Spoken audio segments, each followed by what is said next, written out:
ఓం నమ శివాయ. శంభో శంకర హరం బ్రహ్మదేవాయ. ఏడుకొండలవాడ వెంకటేశ్వర, లక్ష్మీ నరసింహస్వామిని పాదాల సాక్షిగా ఓం నమ శివాయ. శంభో శంకర.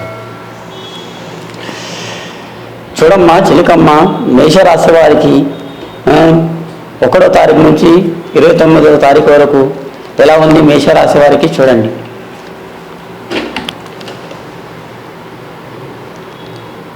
మేషరాశి వారికి చూడండి, అంజనీయులు వచ్చారండి. మేషరాశి వారికి ఖర్చు ఎక్కువ ఉంది, ఆదాయం తక్కువ ఉందండి. కానీ ధనరేఖ, లక్ష్మీరేఖ, హస్తరేఖ బాగుంది. కానీ డబ్బు నిలవదు, మాట దాగదు.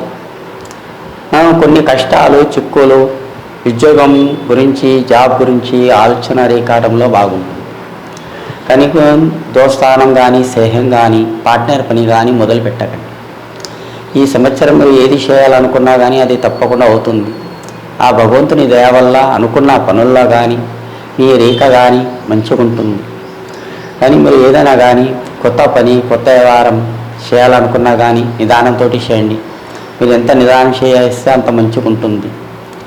కానీ ఈ సంవత్సరం రేఖ భగవంతుని దయ వల్ల, మీ వెంకటేశ్వర స్వామి ఆ దేవుని దయ వల్ల కానీ, ఆ శ్రీరామచంద్రుడి దయ వల్ల కానీ అదృష్టం రేఖాటంలో కూడా ఉండాలి. అందరూ బాగుండాలి.